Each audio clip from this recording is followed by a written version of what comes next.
ক্ষমতাচ্যুত প্রধানমন্ত্রী শেখ হাসিনা দেশে ফেরার খবর প্রকাশ্যে আসার পরপরই সরব হয়ে উঠেছে দেশের প্রধান রাজনৈতিক দলগুলো। প্রভাবশালী রাজনৈতিক দলগুলোর নেতাদের বক্তব্যে উঠে এসেছে একদিকে কঠোর বিচারের দাবি, অন্যদিকে ষড়যন্ত্রের অভিযোগ। বিবিসি বাংলার তথ্যমতে জুলাই গণঅভ্যুত্থানে সংগঠিত হত্যাকাণ্ডের সুষ্ঠু বিচার নিশ্চিত করাকে এখন প্রধান চ্যালেঞ্জ হিসেবে দেখছে বিএনপি। দলটির সিনিয়র যুগ্ম মহাসচিব ও রাজনৈতিক উপদেষ্টা রুহুল কবির রিজভী এ বিষয়ে বেশ স্পষ্ট অবস্থান ব্যক্ত করেছেন।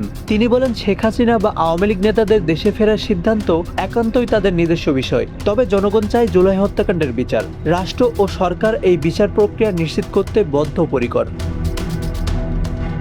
অন্যদিকে বিষয়টিকে গভীর রহস্যের চোখে দেখছে বাংলাদেশ জামায়াতে ইসলামী। দলটির সেক্রেটারি জেনারেল মিয়া গোলাম পরোয়ারের কণ্ঠে স্পষ্ট হয়েছে গভীর উদ্বেগ। তিনি সরাসরি অভিযোগ করেছেন, শেখ হাসিনার এই বক্তব্যের পিছনে কেবল রহস্য নয়, বরং রয়েছে বড় ধরনের ষড়যন্ত্রের নীল নকশা।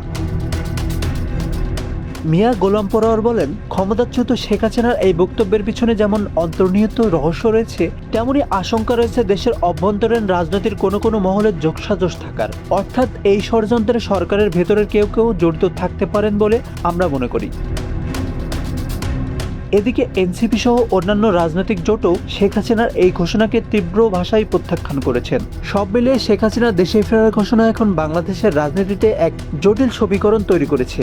একদিকে আওয়ামী লীগকে পুনর্বাসনের পাল্টাপাল্টি অভিযোগ, অন্যদিকে বিচারের দাবি।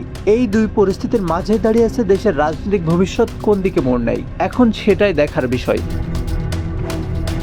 আশানুর রহমান মিঠু, বাংলা অ্যাফেয়ার্স।